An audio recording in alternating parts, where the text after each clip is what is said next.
सोचिए, हमारे दिमाग में एक ऐसा स्विच हो जिसे हम उम्र के साथ भूल जाते हैं। लेकिन क्या हो अगर उस स्विच को दोबारा ऑन करने का राज एक बहुत ही प्राचीन तकनीक में छुपा हो, एक ऐसा रहस्य जिसे आज का मॉडर्न साइंस भी मान रहा है। आज हम उसी रहस्य से पर्दा उठाएंगे। ये कहानी है एक बेटे की जिसके पिता की याददाश्त डिमेंशिया की वजह से धीरे धीरे खत्म हो रही थी। डॉक्टरों ने तो हाथ खड़े कर दिए थे, कह दिया था कि अब कुछ नहीं हो सकता, पर उस बेटे ने हार नहीं मानी। उसने अपने पिता को सांस लेने की एक सदियों पुरानी तकनीक सिखाई। और पता है क्या हुआ? सिर्फ 6 महीने बाद वही पिता अपना फ़ोन नंबर याद कर पा रहे थे, एक ऐसी मामूली सी बात जो उनकी दुनिया से लगभग मिट ही चुकी थी। ये कहानी हमें एक बहुत ही गहरे सवाल पर लाके खड़ा करती है। क्या उम्र के साथ याददाश्त का कमज़ोर होना ज़रूरी है, या फिर हम अपने दिमाग की बागडोर वापस अपने हाथों में ले सकते हैं? तो चलिए उस रहस्य को खोलते हैं जो हज़ारों सालों से हमारी नज़रों के ठीक सामने था। हम देखेंगे कि कैसे एक प्राचीन परंपरा और एक नोबेल पुरस्कार विजेता खोज दोनों एक ही शक्तिशाली सच्चाई की ओर इशारा कर रहे हैं। देखिए, असल समस्या उम्र का बढ़ना है ही नहीं। असल समस्या है हमारे दिमाग के सेल्स तक ऑक्सीजन का ना पहुंचना। इसे ऐसे समझिए कि हमारे ब्रेन सेल्स छोटे छोटे पौधे हैं। उम्र बढ़ने से वो मुरझा नहीं रहे, बल्कि उनकी जड़ों तक पानी यानी कि ऑक्सीजन ठीक से नहीं पहुंच पा रहा है। वो असल में प्यासे हैं, भूखे हैं। और ये सिर्फ कोई कहने की बात नहीं है। इस स्लाइड पर एक नज़र डालिए। 40 की उम्र पार करते ही हमारे दिमाग का वो हिस्सा जो बड़े बड़े फैसले लेता है, प्लान बनाता है, उस तक ऑक्सीजन की सप्लाई कम होने लगती है। हमारा दिमाग सचमुच भूखा रहने लगता है। तो ये तो साफ है कि हमारे दिमाग को ऑक्सीजन की सख्त ज़रूरत है। लेकिन इसका उस प्राचीन ज्ञान से क्या लेना देना है? आइए देखते हैं कि कैसे ये दो बिल्कुल अलग दुनियाएं एक ही जगह पर आके मिलती हैं। ये स्लाइड इस पूरे विश्लेषण का दिल है। एक तरफ हजारों साल पुराना वैदिक ज्ञान है जो कहता है प्राण ही जीवन है, प्राण यानी हमारी सांस। और दूसरी तरफ है मॉडर्न साइंस जो एक खास प्रोटीन की बात करता है, HIF-1 अल्फा। ये वो प्रोटीन है जो शरीर में ऑक्सीजन के लेवल को महसूस करता है। भाषाएं अलग हैं पर कहानी एक ही है। तो ये HIF-1 अल्फा आखिर है क्या चीज़? इसे अपने शरीर का फायर अलार्म समझिए। जैसे ही ये धुएं का मतलब कम ऑक्सीजन का पता लगाता है, ये फौरन स्प्रिंकलर सिस्टम ऑन कर देता है, यानी वो सारे प्रोटेक्टिव प्रोटीन्स जो हमारी कोशिकाओं को बचाने के लिए दौड़ पड़ते हैं। ये एक मास्टर स्विच है जिसकी खोज ने 2019 में वैज्ञानिकों को नोबेल पुरस्कार दिलाया। तो अब वक्त है उस प्राचीन चाबी को खोजने का जो इस मॉडर्न साइंटिफिक स्विच को ऑन करती है। कैसे सिर्फ अपनी सांस का इस्तेमाल करके इस फायर अलार्म को एक्टिवेट किया जा सकता है?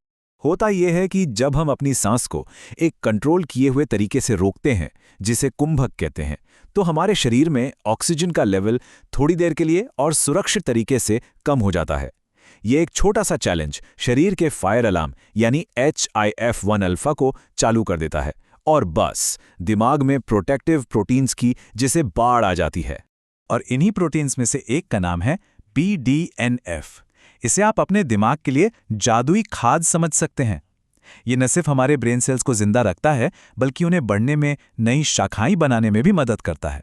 नतीजा, बेहतर याददाश्त और सीखने की जबरदस्त क्षमता। और ये कोई नई नवेली खोज नहीं है। जरा सोचिए, 2500 साल पहले जब आज की साइंस का नामो निशान भी नहीं था, तब भी लोग इस कमाल के मैकेनिज्म के बारे में जानते थे। ये टाइमलाइन दिखाती है कि कैसे सदियों पुराने ज्ञान को आज के विज्ञान ने हर कदम पर सही साबित किया है। ठीक है, थियरी बहुत हो गई, अब बात करते हैं एक्शन की। देखते हैं कि इस शक्ति का इस्तेमाल असल में कैसे किया जा सकता है। ये सिर्फ कुछ रैंडम नंबर्स नहीं हैं, ये हमारे शरीर के ऑपरेटिंग सिस्टम का कोड है, एक गुप्त अनुपात जिसे हजारों सालों के ट्रायल और एरर के बाद खोजा गया था ताकि उस बायोलॉजिकल स्विच को ठीक से ऑन किया जा सके। प्रोटोकॉल बहुत सीधा है। 4 की गिनती तक सांस अंदर लेनी है, फिर 16 की गिनती तक उसे रोके रखना है। यही वो जादुई पल है जब फायर अलार्म चालू होता है। और फिर 8 की गिनती तक धीरे धीरे सांस को छोड़ना है, जिससे शरीर को इसका पूरा फायदा मिलता है। और इसका असर सिर्फ 21 से 30 दिनों के लगातार अभ्यास के बाद इसके नतीजे दिखने शुरू हो सकते हैं। वर्किंग मेमोरी में सुधार, इसका मतलब है कि अभी आसानी से याद रहेगा कि चाबियां कहाँ रखी थी। दिमाग में ब्लड फ्लो का बढ़ना, इसका मतलब है कि दिमागी थकान और कंफ्यूजन कम होना। ये सब सुनने में तो बहुत कमाल का लगता है ना? इतना शक्तिशाली फिर भी इतना सरल। जो एक बहुत ज़रूरी सवाल खड़ा करता है। अगर ये तकनीक इतनी ही जीवन बदलने वाली है और इसके पीछे इतना पक्का विज्ञान है, तो फिर ये 2026 में आम जानकारी का हिस्सा क्यों नहीं है? क्यों हर कोई इसके बारे में बात नहीं कर रहा? इसका जवाब किसी साजिश की कहानी जैसा नहीं है। जवाब बहुत सीधा साधा है। जवाब है आर्थिक, मतलब पैसे का खेल है। जरा इस तालिका को देखिए। क्या किसी दवा को पेटेंट कराया जा सकता है? हाँ। क्या सांस लेने के इस तरीके को पेटेंट करा सकते हैं? बिल्कुल नहीं। दवा से लाइसेंसिंग की मोटी कमाई होती है, इससे नहीं। दवा के लिए बार बार डॉक्टर के पास जाना पड़ता है, इसके लिए नहीं। इसीलिए दवाओं के रिसर्च पर अरबों डॉलर खर्च होते हैं और इस तरह की तकनीकों पर बहुत कम। और यही बात हमें इस अविश्वसनीय कहानी के आखिरी और शायद सबसे जरूरी हिस्से पर लाती है। सच तो ये है कि ये ज्ञान कभी खोया ही नहीं था। ये तो सदियों से ग्रंथों में, परंपराओं में सुरक्षित था। बस इसे बड़े पैमाने पर फैलाना किसी के लिए फायदेमंद नहीं था। इसे अनदेखा कर दिया गया था। ये 2500 साल पुराना ज्ञान, जिसे बस दबा दिया गया था, अब सबके सामने है। ये जानकारी अब आपकी है। तो सवाल ये है कि आप इसका क्या करेंगे? क्या इसे फिर से गुम हो जाने देंगे, या इसका इस्तेमाल अपनी जिंदगी को बदलने के लिए करेंगे?